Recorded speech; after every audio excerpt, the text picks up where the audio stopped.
Yeah, I do. I do know I'm hosting, and I have a quick PSA before we get into anything today. I would just like to say, if you're a pirate enthusiast, wondering if a certain island coastal town would love for you to descend upon it every Halloween and completely ruin our cool and actually fun Halloween parties that we have here, the Cat in the Hat has thing 1 and thing 2 right here for you. That's what I got to say. That's what I gotta say. Fresh out of the oven, it's Cinema Bums. I'm the Cat in the Hat. And I'm Emmett. Cinema Bums is a podcast where we watch through every single movie and popular film franchises, one each week, to try and track how the storytelling changes over time. Today we are returning to our miniseries, Can't Stop the Peeling, covering every film written by Jordan Peele. We will fully spoil today's film, Wendell and Wild, but we will not spoil any future entries in the series. Wade, how are you doing? I'm doing pretty good, Emmett. Happy Halloween. Ooh, happy Halloween. How are you doing? Feeling spooky. Feeling spooktacular. I want the listener at home to know that Emmett is wearing a Cat in the Hat costume from the neck down, but that looks like Emmett in the face right now. Yeah. It's a lot of fun. Yeah, it is. Wade is also dressed as me. He is wearing black.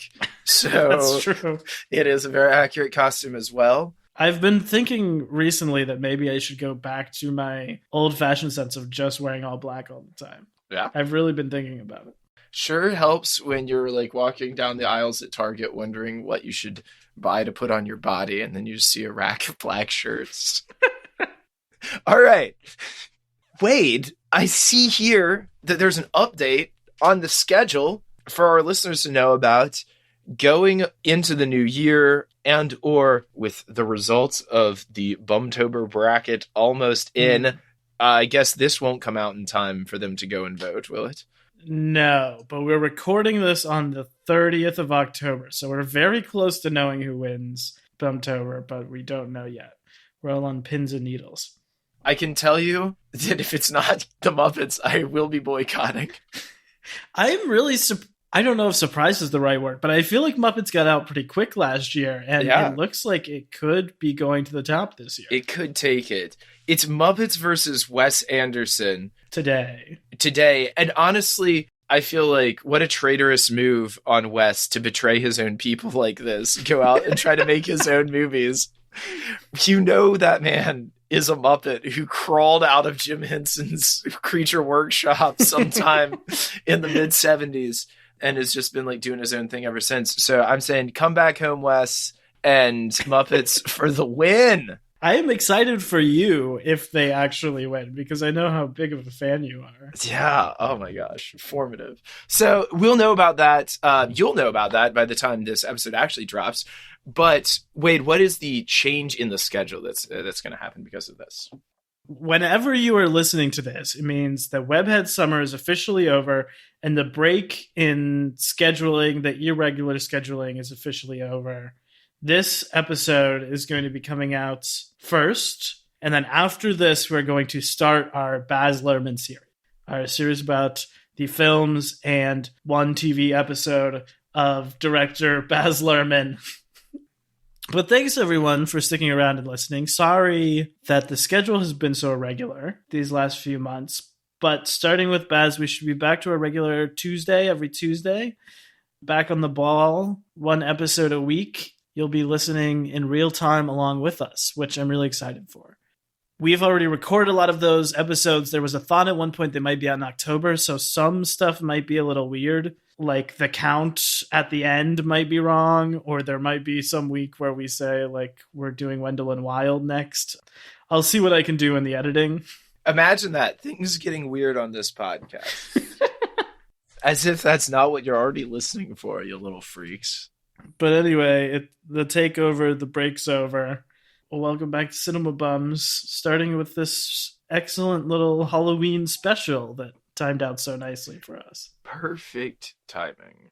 Well, today's episode is on the new film Wendell and Wild, the stop-motion animated film that was released October 28th, 2022 by Netflix.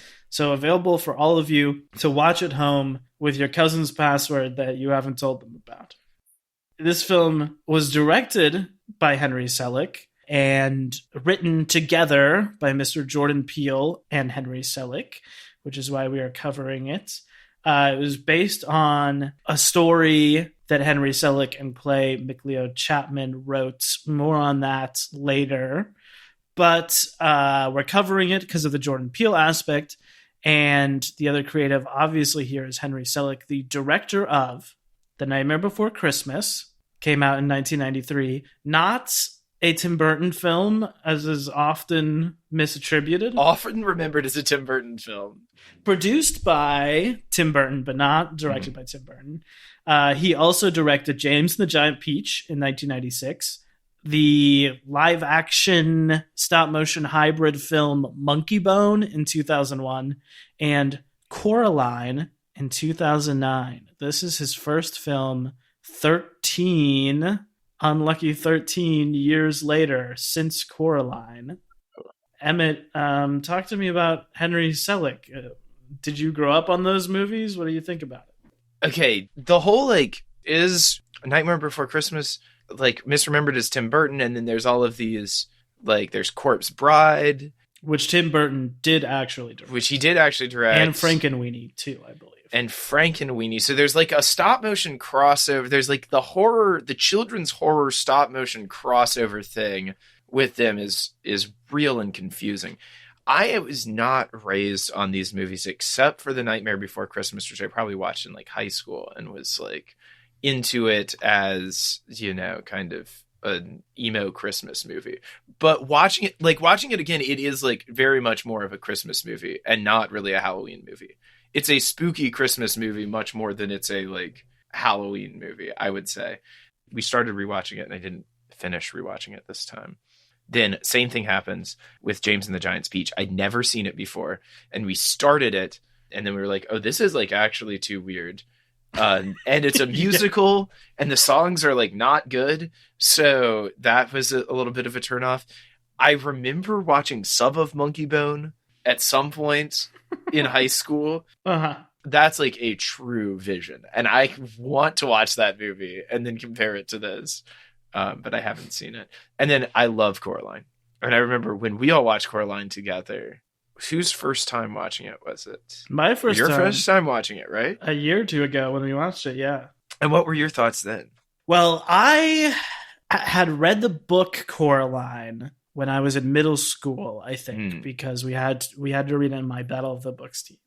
And I was truly so haunted by the book. The book Coraline, in a huge way.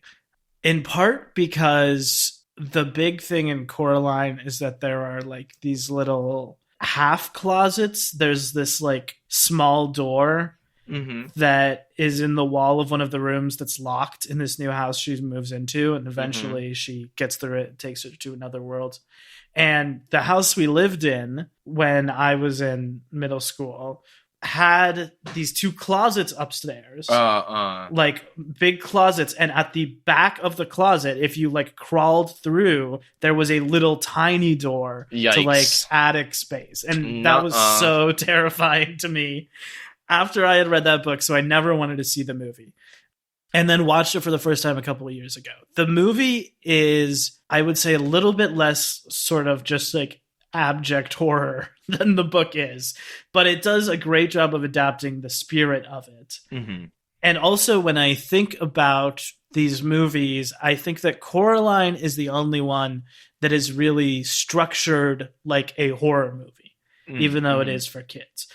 Coraline is the one that sort of has a monster that the character is being haunted by and is tense and leads to this terrifying conclusion. Yeah. Nightmare Before Christmas, and I would say this movie, Wendell and Wild, have scary designs, but are more sort of fantasy almost. Yeah. In genre. Yeah. I was really scared of James and the Giant Peach as a kid. I think I only watched it once. It was just so creepy. I still remember it. And Nightmare Before Christmas, I feel most people's experience is, like you said, watching it in your emo phase, or maybe seeing it on Disney Channel when you're a kid and too young for it. Uh-huh. But my experience of The Nightmare Before Christmas is that it is my dad's favorite movie. Oh my God. My dad loves The Nightmare Before Christmas. For whatever reason, he's not a Hot Topic phase sort of man. He's like this like middle-aged guy who likes classic literature, but for whatever reason he loves The Nightmare Before Christmas. Nightmare Before Christmas. So to me, growing up, it was actually kind of like, oh God, we've got to watch The Nightmare Before Christmas again. Okay, so it becomes like one of those annual. Was it a Christmas or Halloween experience for y'all? I feel like it was more around Halloween. Around Halloween, but sometimes around Christmas too. Wow.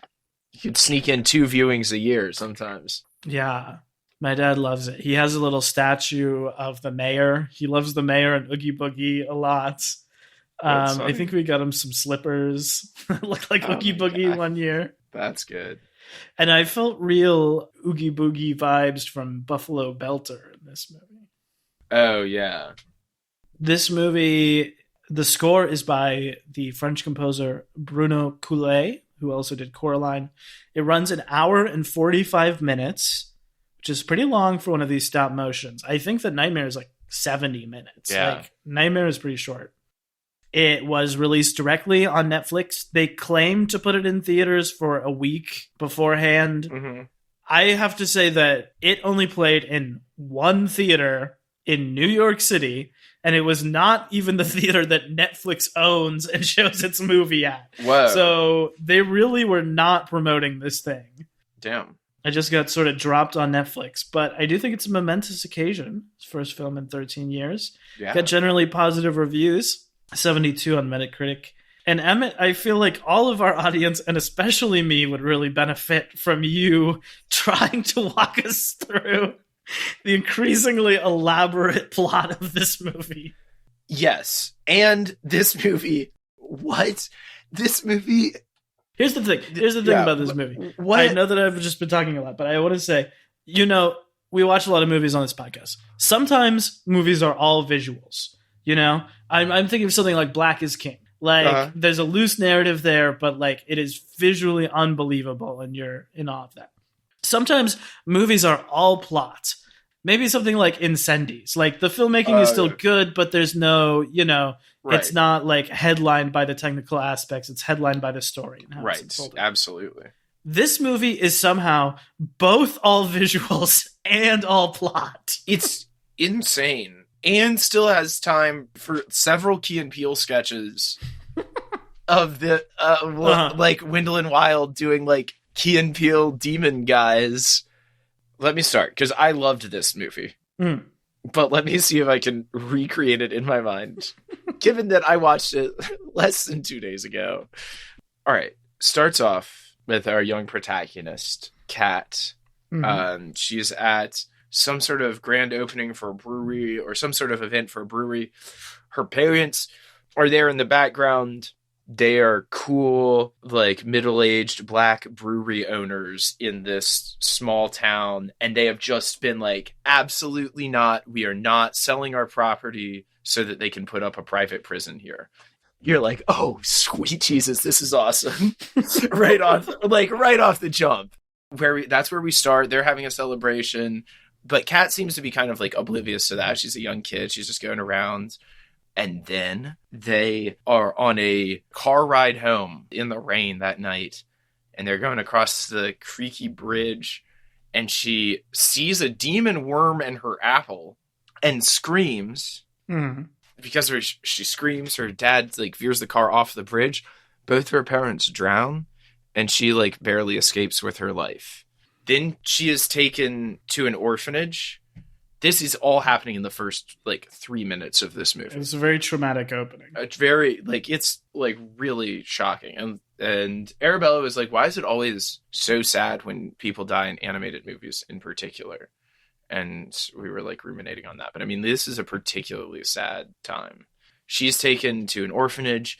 Eventually, she is, thrown into juvenile detention center. And is eventually given a second chance with some program that sends her back to her hometown, which is now completely gone, is like completely dead. Yeah. Like total like urban decay or suburban decay or whatever. And partially because there was a fire not long after her parents died that burned down their brewery as well and like killed a bunch of their workers and kind of shut down anything, like all of the good industry in the town, basically. So now most of the town is owned by Clax Corp, who is like a prison profiteering couple who want to build prisons there in the property of the old brewery, but can't do it. Like they currently have a bunch of good old liberals sitting on the council board. So that's good. They're not going to let the private prisons build there still, even though like they don't have a lot of power, but they have like community power. Even though you've got these two evil rich people plotting against them. Yes. Oh my God. Okay. Yeah. Right. Take breath. Right. And that's just sort of the background world setup. And that's just kind of happening. Yeah. And so she arrives at the school, Kat does. Mm-hmm. She is an angry, angsty, like punk rock sort of teen. She's very different than all of the other girls there. Yep. There's this group of 3 girls who is like the preppy girls who want her to be part of them, but she doesn't like really vibe with them or anyone. And then there's this guy, Raul, who is a trans boy who's at the school. And he wants to be friends with Kat because he thinks they vibe, and is like, those girls mean well, but like don't mess with them, basically. Yeah. And so there's like this sort of high school friendship drama going on there. Then there's a nun. There's a nun who is also maybe got magic powers. Sister Helly. Sister Helly. By Angela Bassett. Yeah. So she's maybe got magic powers. Where are we? Have we even gotten to Wendell and Wild yet? I don't think so. So cut to 3,000 feet below the earth. Yes. And there's this gigantic demon named Buffalo Belter who has basically an ecosystem of his whole body, including a amusement park that rests on top of his stomach. This whole body ecosystem is staffed by all of his children, of which 2 demon brothers named Wendell and Wild, played by Keegan-Michael Key and Jordan Peele, are. The vibe is like when people die, they get sent to this Scream Fair, this amusement park, but it's not actually that good. And Wendell and Wild have a dream to leave behind their jobs and like create their own amusement park, which they have like big designs for and they think would be better. They want to open a better theme park of the danged is what they call it. These are the souls of the danged. And they presumably are bad enough to go to hell, but not bad enough to have anything really bad happen to them, because they are just riding around on like scary rides all the time that sometimes like crash, but they seem to be like perfectly fine. These weird little like wispy souls. Seems like a pretty sweet deal if you ask me. And then Wendell and Wild are like, yeah, we're going to do an even better version of this, basically. So we have to escape. So they need to be summoned to the real world. And they eat some magic hair cream, which has all sorts of properties in this movie. Yes. Because their main job is putting hair plugs in their dad's head and making them grow with this magic hair cream. Well, they realize that it will resurrect certain things. So they're like, oh, that's cool. Then they're like, well, what if we eat some of it? So they do that. And then in basically a psychedelic sequence are introduced to Kat. And you're like, oh, whoa, we should get her to summon us. Through some shenanigans, they managed to get her to summon them. But there's so much shenanigans involved.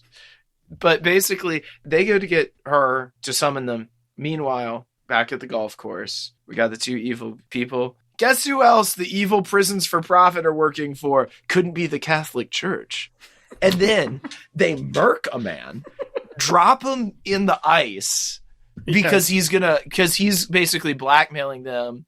The old father of the school, he just basically is blackmailing them to be like, yo, I need more money for my school. And I know that y'all burned down the brewery. And so they murder him in cold blood. Yeah. they were responsible for the fire. Not responsible for the death of her parents, but responsible for the fire that burned down the main source of income in the town. Also killed a lot of the town members. Yeah, killed like 20 people who worked for her parents and presumably were like everybody's friends. And the other thing with them is that they need to get the city to approve them building a private prison, which they haven't been able to do because the only people left in the community are like a paralegal, a teacher, like essential workers, basically. And 2 old women. 2 old women who have turned against, their corporate overlords, basically. And they're like, what happened to all the people who elected us into power in the first place? Well, they're all dead. Yeah. They have all died. They all elected them into power and then died before any of the consequences of their actions happened. Exactly. So they now, at some point, come up with the idea to employ Wendell and Wild to resurrect those council people so they will go to the vote and vote for them to be approved for the private prison. Yes. This happens in a completely arbitrary and hilarious way when a rock diverts their path up from hell. They're being summoned straight up from hell, and a rock diverts their path. They pop up in the wrong part of the graveyard, and they end up resurrecting the father first, and then he's the one who comes up with this whole plot. We're going to resurrect all these other old people. Meanwhile, Raoul steals some of the magic hair cream, and he runs and takes it to Kat's parents and resurrects them. So now you've got Kat's parents are back too. But that's like kind of weird and unsatisfying for her too, because they're, undead and creepy. Yeah, it is like literally whatever state their body is in is how they're returned. So her parents are sort of half there. The father is like disfigured from how he was murdered. And then the old council people who presumably died like a long time ago are just skeletons. Exactly. Yeah, they've got like worms crawling out of their eyes and stuff. So there's some good gross outs, some like pretty good. This is where a lot of the fun visual stuff is at play, although it's at play throughout all of this, truly. Yeah. Gosh, then there's all of this stuff with Sister Helly and the janitor. And they're catching demons together, and she's a Hell Maiden too. And I don't know. They have Kat has sworn herself allegiance. She has met back up with Wendell and Wild, sworn allegiance to them in order to get them to resurrect her parents. Then they're like, oh, but we're not going to do it. Otherwise, we won't get the money for our theme park. That's what the old dude said. Raoul does it anyway. Meanwhile, also, Raoul has been working on an art project this whole time, but don't worry about that. That's just, that's only going to be the Deus Ex Machina of the movie. Don't worry about it. Then she has to overcome the demon and like face her trauma demon. Yeah. Of all this like stuff that she went through, starting with like, she basically feels like she killed her parents, and then she has to like face that and all of this other horrible stuff in her past from being in the juvenile detention system and stuff. And then she's like, hell yeah, I've got the power now. And she has the power to like predict the future, basically. So then she sees the evil plan, and they go. The resurrected people get the vote. The prisons are going to be built. They've got the bulldozers at the ready. They're going to do it. And ensues a wild sequence where like it's just like her and her zombie folks and her little ragtag band of heroes versus all of these bulldozers, and they completely mess stuff up and stop them from knocking over the water tower, which was going to be a particularly disastrous moment for the town. Then Buffalo Belter, who has realized that Wendell and Wild are no longer on his body at his employ, comes up to the surface world himself, disrupting his whole ecosystem and amusement park stuff. Comes up to the surface world and is basically like a gigantic monster over the town. Yeah. And people are freaking out and scared. And he's just basically got everybody and is going to squish all of them because they're annoying him and take Wendell and Wild back, is what looks like what's going to happen. But then the heat from him being there melts the snow that was on the roofs of all the houses. We see that Raoul's secret huge project has been this like this beautiful painting of like a woman warrior fighting a snake, like a two-headed snake, right? I mean, just like truly intense stuff. And then the demon is like, oh, that's like a parent protecting its kids. We can all relate to that. And is like won over because he's not that evil of a demon. Yes. And apparently he has like either exiled or lost, or something has happened to all of his other children except for Wendell and Wild, who leave. And then at this point, the janitor reveals that all of these demons he's been catching over the years have been Buffalo Belter's children. And he agrees basically to free them all and return them all to their father. Yeah. And then we get satisfying stuff where the Clax people, they're locked up.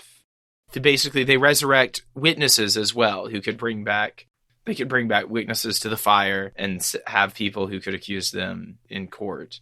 Because in this town, if you are a resurrected undead, you are both allowed to vote on the town council and give testimony in a court of law. They're in uncharted territory, right? But this town council needs to get on that now and like figure out what they're doing. Are they going to let dead people vote or not? They're like, like what are we going to do about this? Furthermore, the Clax Corp married couple, while they're in the car being taken away, the wife murders the husband. It's absolutely. She's like, well, I think at the last second, the husband, who looks basically exactly like a black Donald Trump, says that it was all her fault and she was the one who made him do it, and then she strangles him with her handcuffs as they're being taken away. Yeah, in a particularly grisly moment. She's terrifying. She also is the one who kills she like cracks the father over the head. Father knows best. Yeah. So yeah, this is this crazy movie, which is just kind of awesome about not locking people's kids up. Like, I think is would be the message here. The other end is that Buffalo Belter, with all his kids, goes back to his place, and Wendell and Wild are going to get to construct their dream amusement park on his stomach to make like a new one where all of the souls will go. And there's some sweet stuff where they realize that basically the hair cream they've been using is temporary hair cream. So all of these revived creatures are only going to be around for a little bit.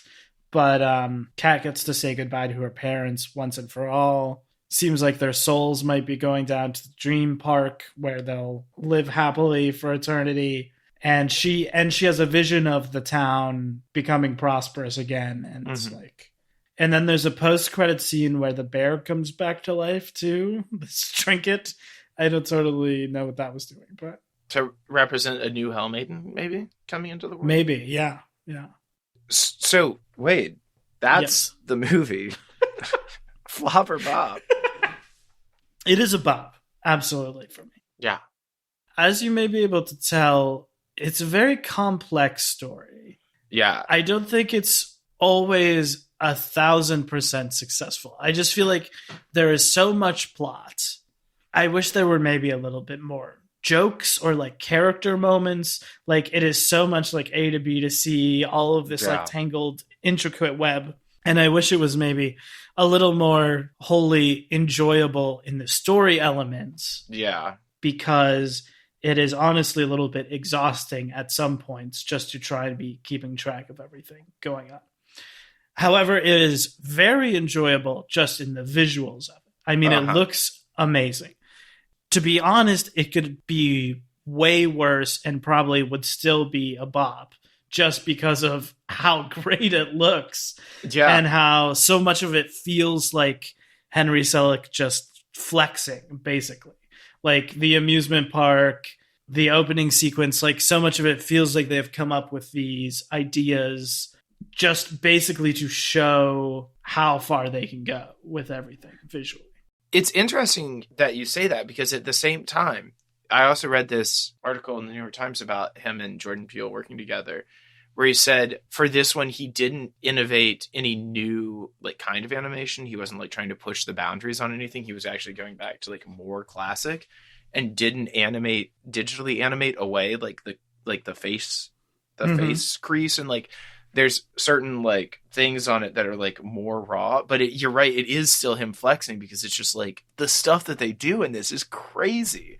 The stuff that these characters are doing, and that final post-credit scene, how did they do that in phone? What was that? Yeah, that was nuts. And during the credits too, you get to see a lot of like the behind the scenes and how they actually made it. And like that was one of the best parts of the movie to me. Just seeing like the actual sets and the characters and how they handcrafted this. I mean, if you don't know, like it's not like puppets where they're moving it on screen and it's being recorded. Right.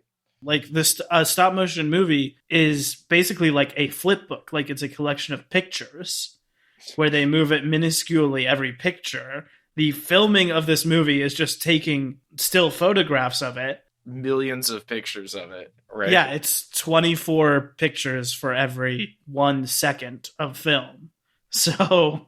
Wait, let me do the math. Okay, this movie is an hour and 45 minutes long. It's 151,200, approximately. Yeah, 150,000 pictures are what made up this movie. That's a lot. Did you think your finger would get tired after clicking it so many times? Well, I don't think you're doing many in a row. I mean, I think it's a very slow process of very slightly adjusting things. Yeah, how about you, Emmett? Flop or bop? It's an absolute pop. I thought it was awesome. I agree that it does just get like kind of absurdly complicated in the plotting, or just like adding new elements, and you're just like, whoa, this janitor's a guy, and I don't really understand what's up with his feet, but like that's a thing, and he's like a Ghostbusters janitor, and apparently the two of them have been basically mining ghosts. Also, there's a direct thing in here where part of the plan that they're going to do is turn the school into a pipeline for the prison. Right. Yes. Yeah, I wrote that down too. It's like kind of interesting with what Sister Helly has been doing with the demons, like summoning them and putting them directly into jars. Like I think there's like some sort of mirror thing going on with the kids and with the demons who've been put in jars. That's all I'm. Well, also, I don't know if you read this, but Selleck's original idea for this story was a Sister Helly movie. With Sister Helly as the main character. Yeah. And I think it was Peele who was like, you know, it's for kids. Like, I think it would mean a lot to kids to have a kid as the lead in this. Yeah. And it's interesting that instead of taking that arc, they kept Sister Helly as like a background character and added a new kid with an arc who is like the lead. I feel like that also, and I mean, like, maybe it's just because it takes so long to make these things, but these movies always feel like there's so much that's hinted at and not explored. I don't think that's something that we should lament about them, about these animated movies. Like, they offer up ideas and then are like, well, we don't really have time or budget to get into those things, but you can think about that. Even like this being like an hour 45 is like you said, really long for stop motion. So I don't know. I feel like I've maybe also buried the lead about some of the good stuff about this movie, which is that this movie is really cool. Yes. Like it just has such a cool punk energy, especially I want to say the music choices throughout it are so cool. Yeah. I think a lot of it was inspired by Afropunk, which apparently both Henry Selick and Jordan Peele were huge fans of to begin with, and that's sort of what bonded them a lot in this movie. But I feel like especially if I was a kid and saw this, or like a teenager and saw this, like it just has such a cool aesthetic. It feels really fresh and vibrant, and I could see like being so into it as a kid because of Kat's spirit, and I feel like her attitude is so different than what we normally get in kids movies. Like she is just like a mean, cold kid because of what has happened to her, and she's got this like really fresh punk spirit. And like I don't know, you're not seeing that in Kanto or whatever, you know? Yeah. She is cool. I mean, she's just like cold to everybody. Not just cold to like the preppy girls who you assume she's going to be cold to, but also cold to to Raoul, who is like somebody who you'd think maybe she would get along better with. Yeah. But like pretty consistently all the way up until like the very end is like, nah. At like an hour and 20 minutes in, when Raoul has like been her witness in all this demon stuff, she's like, we're still not friends, Raoul.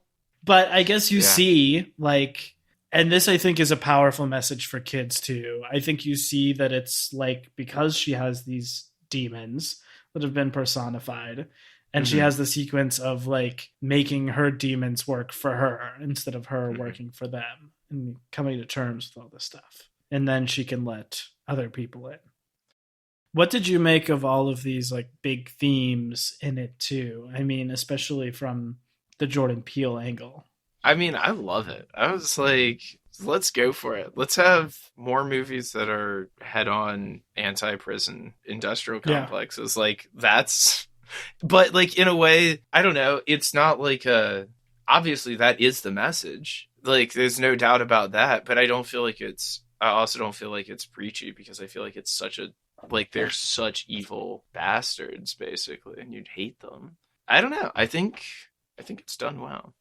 And I think the other thing is like about the you know, on the childhood trauma angle of it too, of like being a movie that wants to tackle big issues in a way that is, you know, relatable.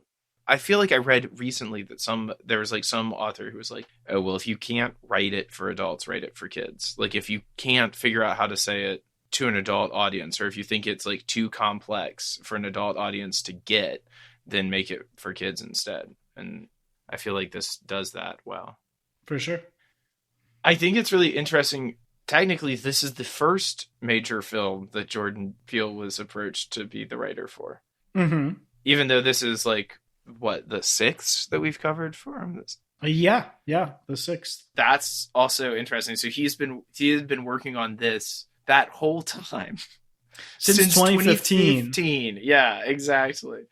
That's just crazy. And to think about, like, if they were to do another starting now, what it might look like, you know? Yeah. Or I mean, it would just, they're always like kind of this weird time capsule. And I feel like with that, you have to commit to it. It's not like, you can't be like, oh, oops, like, once we start filming this, we're going to fix it in post, you know? Or like, oh, we're just going to reshoot a couple things, or like, do a voiceover or cut it differently. Like, you're pretty committed, other than cutting out sequences. I don't know.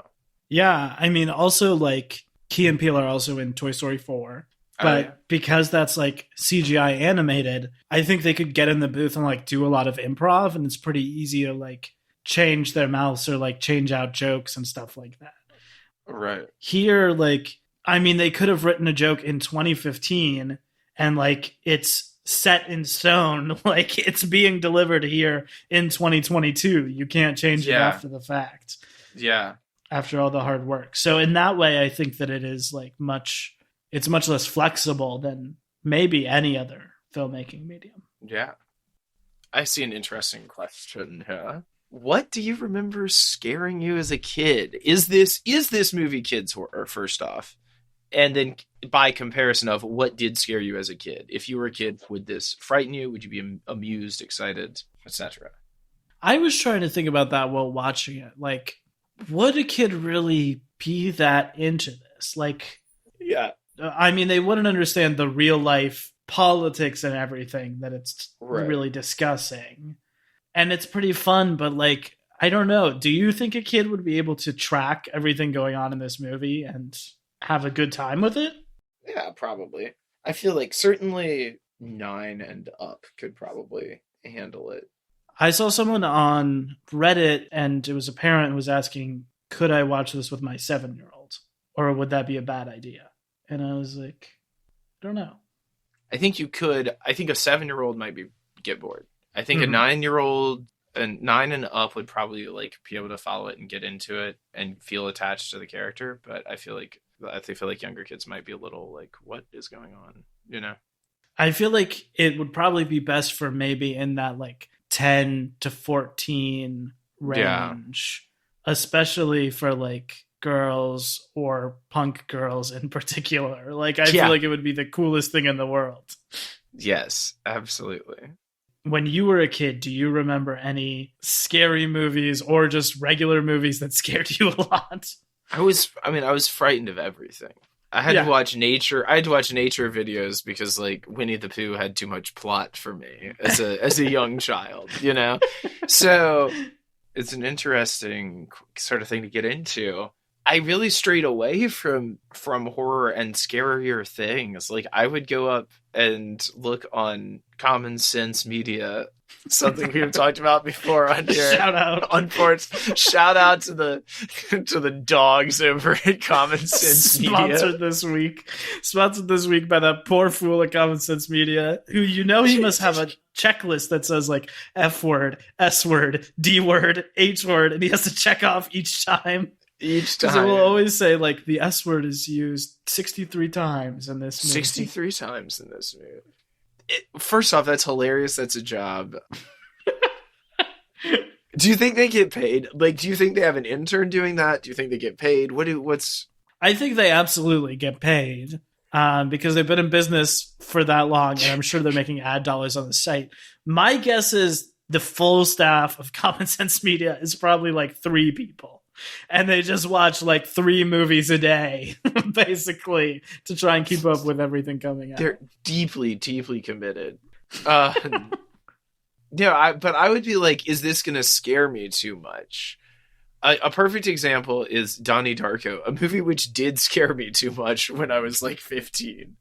That's a little bit older, though. Even at 15, you were still very sensitive. Oh, yeah, absolutely. Yeah. I don't know. What was there for us? The Corpse Bride. I definitely watched Corpse Bride around whenever it came out, but that wasn't frightening, you know? I think of Wallace and Gromit, Curse of the Were-Rabbit. Another, like, that's definitely kids' horror, but to me, like, when I saw that, I knew it wasn't, like, frightening because I knew that it was already a send-up of the genre, and it's, like, a comedy version of that. But that is, like, it's classic horror in that it follows the exact beats of the classic like werewolf story, but it is also absolutely comedy because it's Wallace and Gromit, you know? Mm-hmm. I don't know. Did you have movies that frightened you as a child? I guess the one that I think of right away was Jurassic Park.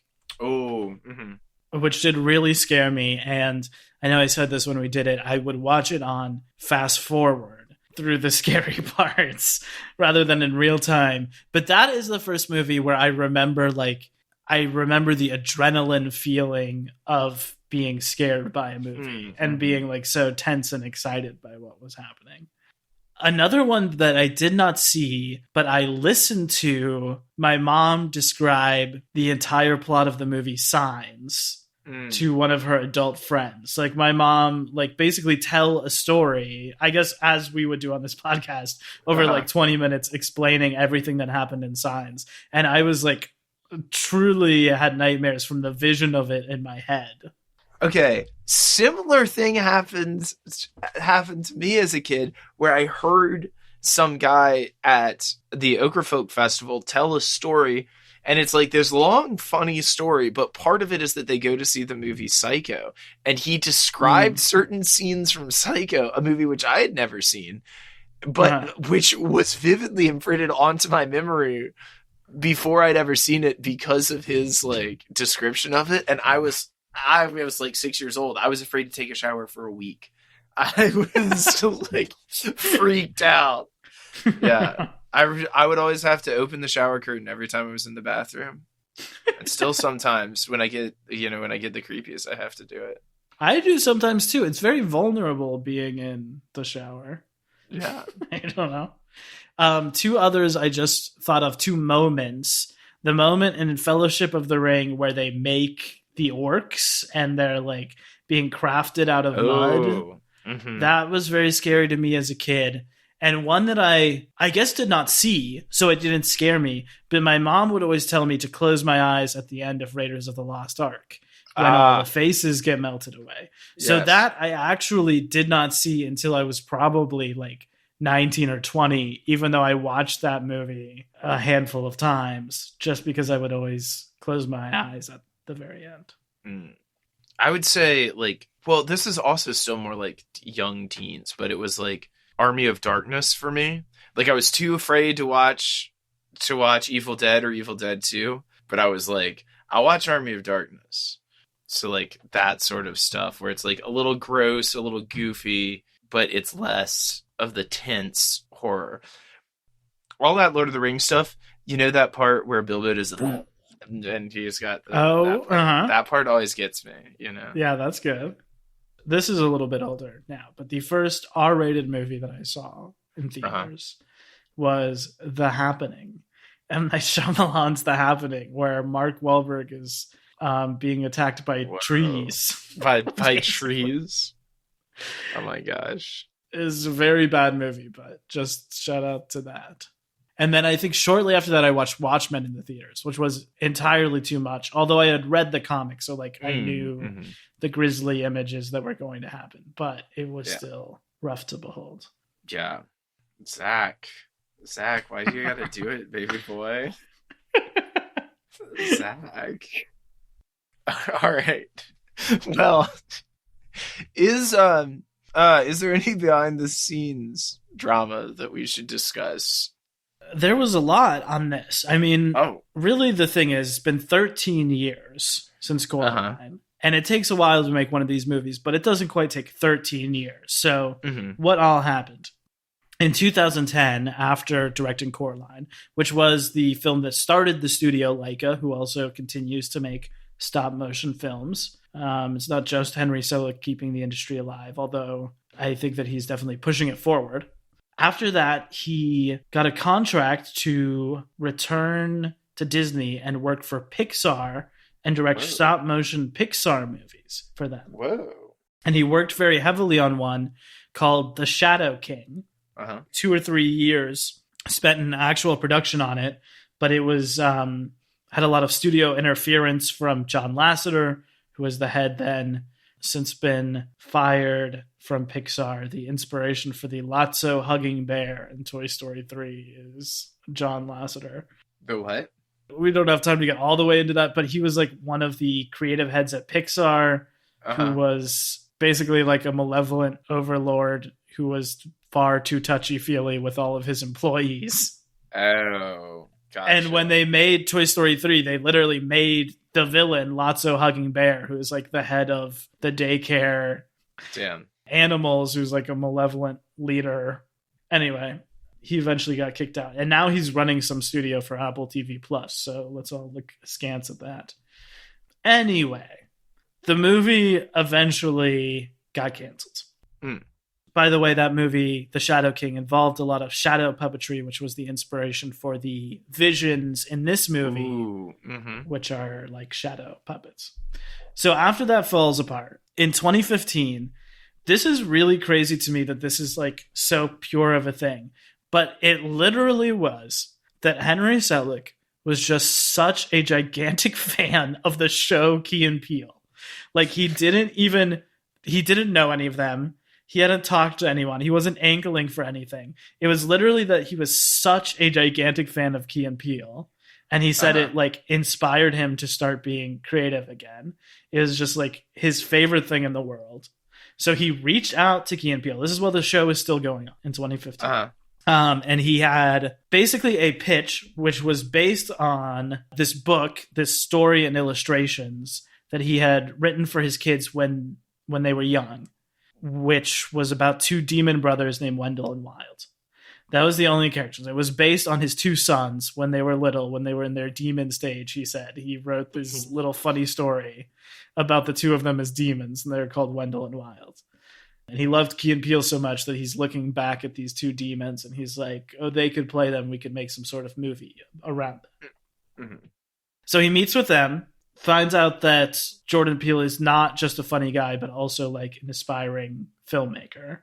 I think at this point, Jordan Peele lets him read the script for Get Out, which Henry Selick is like, that's great.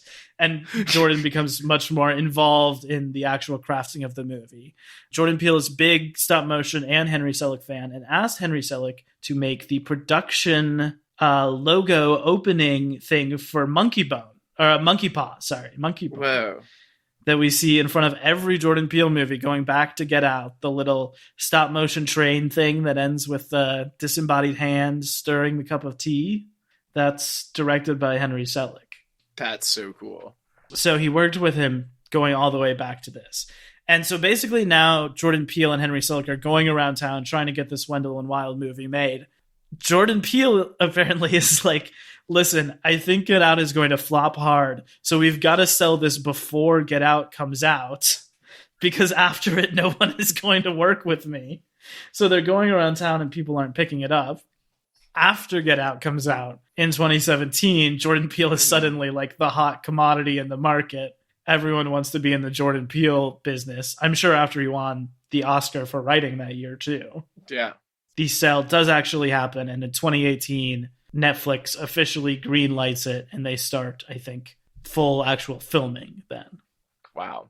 Good for them.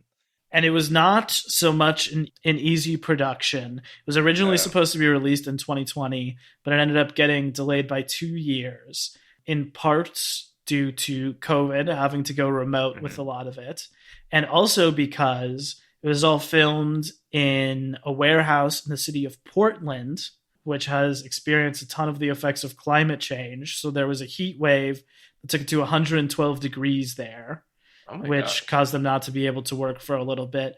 And then there were the Oregon wildfires, which also stopped them from working. And apparently at one point, like, the fire got so close to the studio that all of the team had to go and do a puppet rescue. Like, we can rebuild sets, but we can't recreate these characters, the puppet characters, to be exactly the same as they are in all the stuff we've already filmed. So, like, in the middle of the smoke and fire, they had to run into the warehouse and grab all of the characters and, like, drive away with them. That's insane. Yeah. That's commitment, and I love it. Yeah. I mean, I think we've even talked about this on the podcast, because I feel like since we first did Jordan, we've been like, maybe this year Wendell and Wild will actually come out. Like, it's been on the books for a long time, but it did finally release. Well, good for them. Incredible.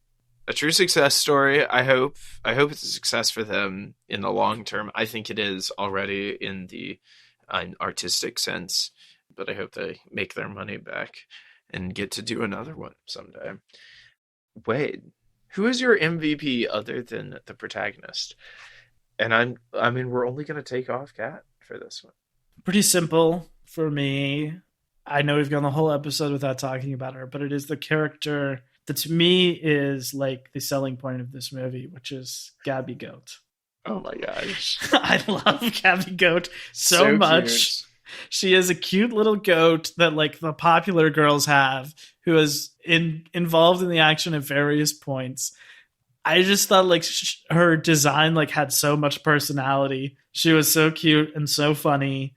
I feel like this is like a kids movie thing, right? And especially like every Disney movie has to have like an animal sidekick that kids can latch onto and they can sell dolls of. But like for whatever reason, like Gabby Goat just did it for me in a way that none of them have.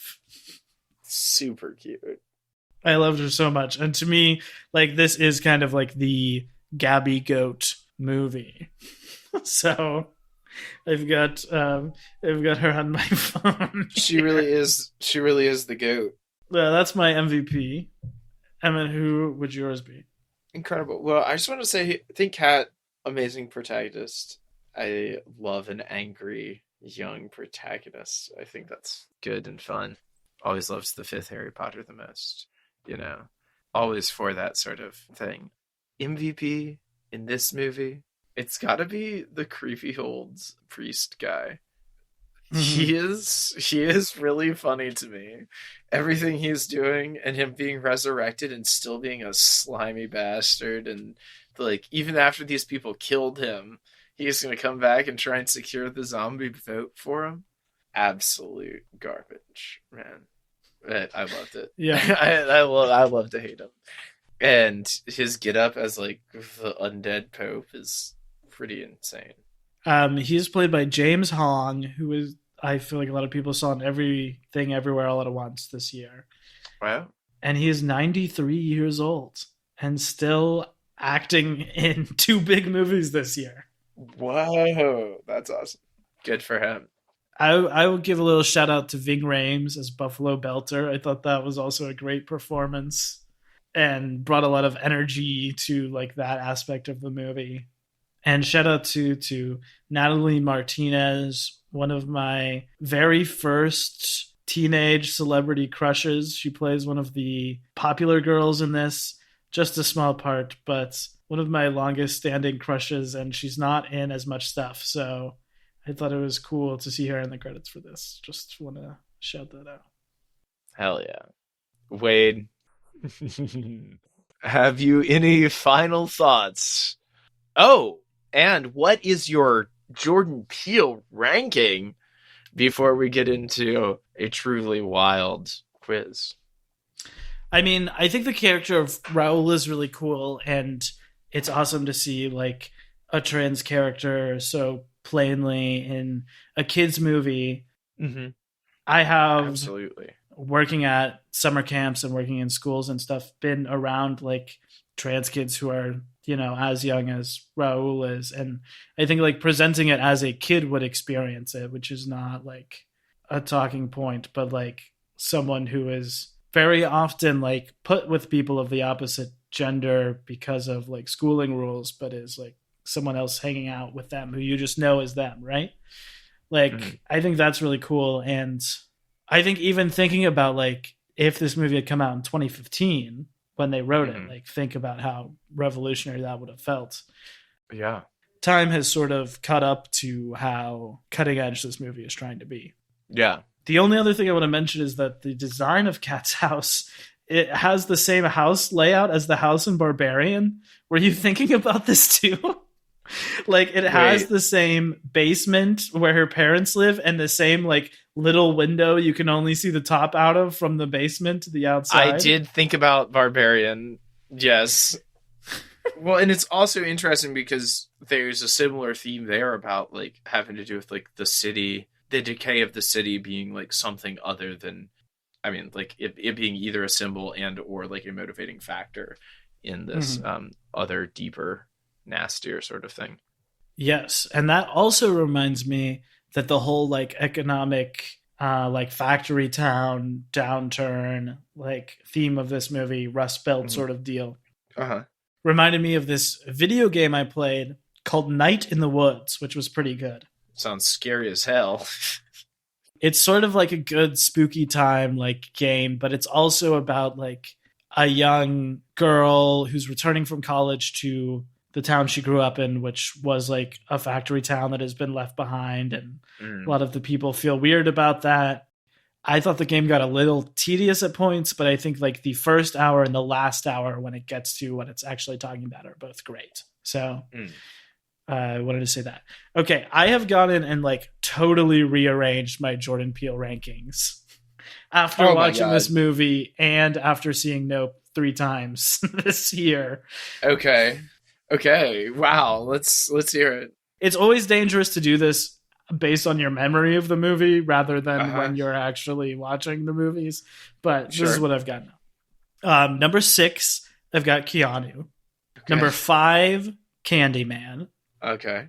Number 4 is Wendell and Wild above Candyman. Okay.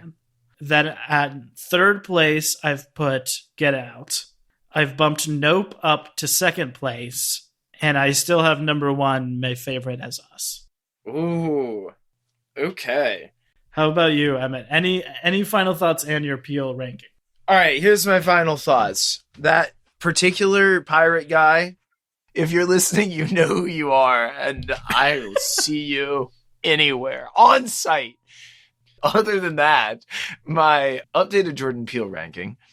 Oh, it's difficult because Nope is really good. Are we talking writing or are we talking, I mean, it's all down to writing, right? What we're ranking him on here is writing, correct? I was just ranking them based on overall enjoyment. Okay, overall enjoyment. But that's an interesting thought. I mean, it's hard to do writing because like Candyman feels like there was a lot of stuff cut out of it, you know? Like that's when it feels kind of incomplete. So I don't know. Okay, I'm going to go with number 6, strong 6, Keanu. Number 5, I think number 5 Wendell and Wild, still strong, still really good. Then Candyman, number 4. And then this tricky little run. This is where the fun begins. This is where there is no third or second place, and then there's 3 movies all crammed into first place. What I'm learning from having to do this is that I need to rewatch both Get Out and Us.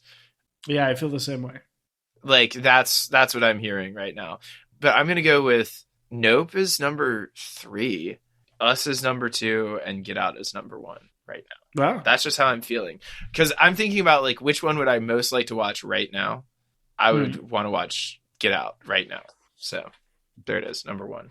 If we were doing the writing, I think Get Out would be number 1.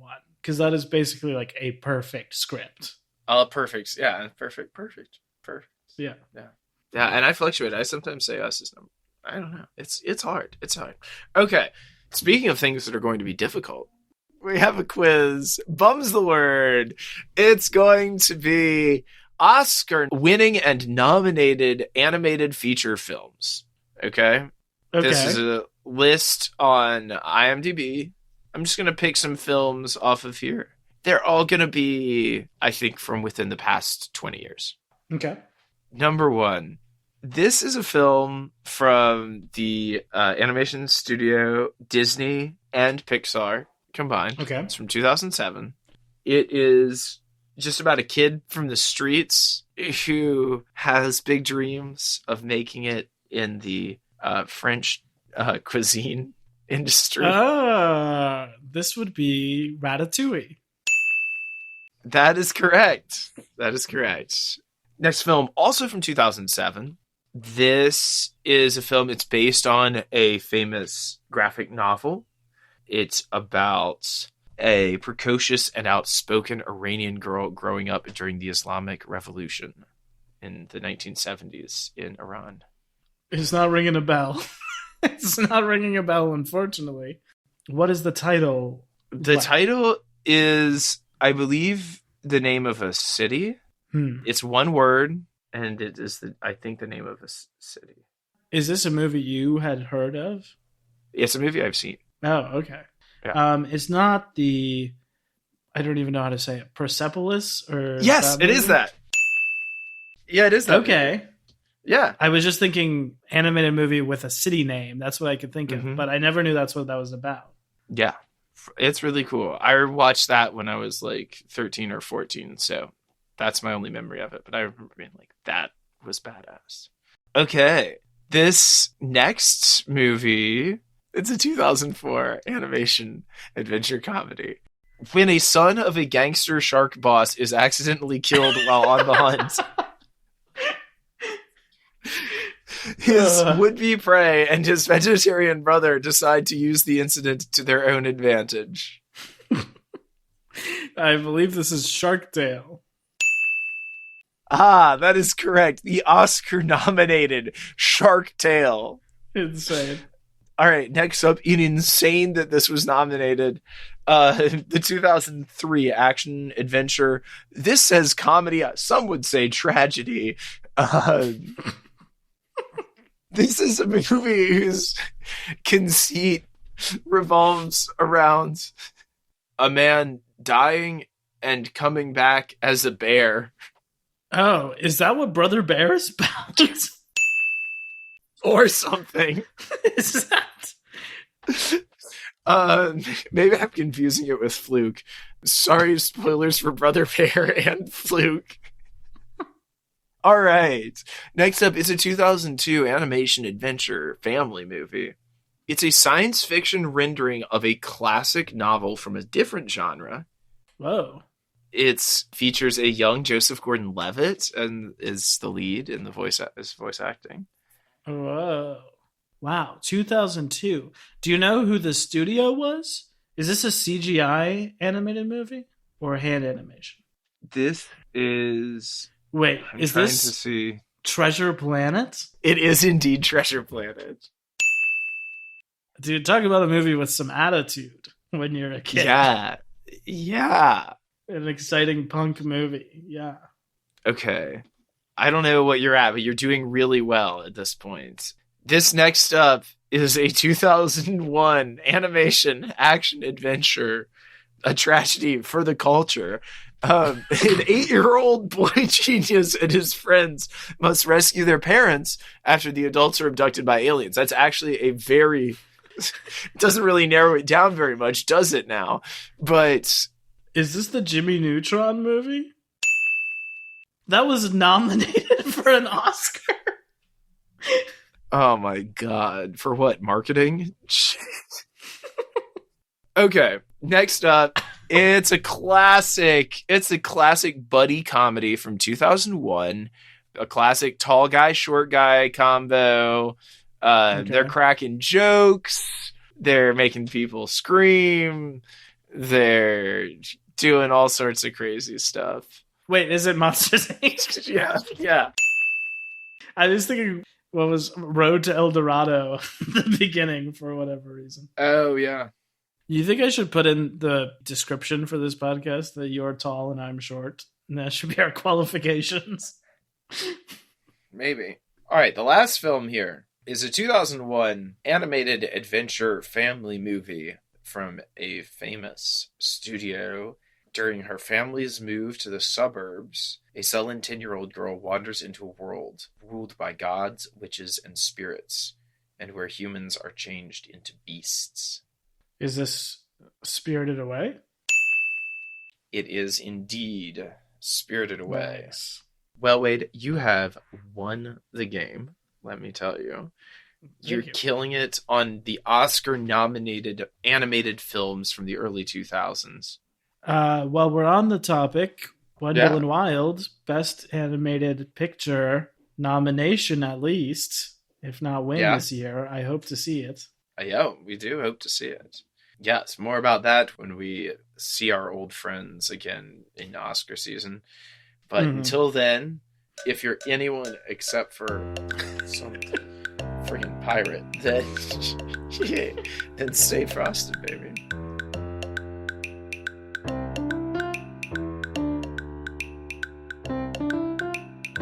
Cinema Bums is a production of DKG Podcasts. It is created and produced by Wade Lawrence Holloman and me, Emmett Temple. Wade also edits and mixes the podcast. Our theme music is by Zane Holloman, who you can find on Bandcamp, and our show art is by Autumn Beckner. Our social media is managed by Laura Bennett. If you like what you hear, please tell all your friends and leave us a 5-star review on Apple Podcasts, the 2 best ways to spread the word about our work. You can also follow us on Instagram @CinemaBums or email us at cinemabumspod@gmail.com. Don't flake on us. We'll be back next week.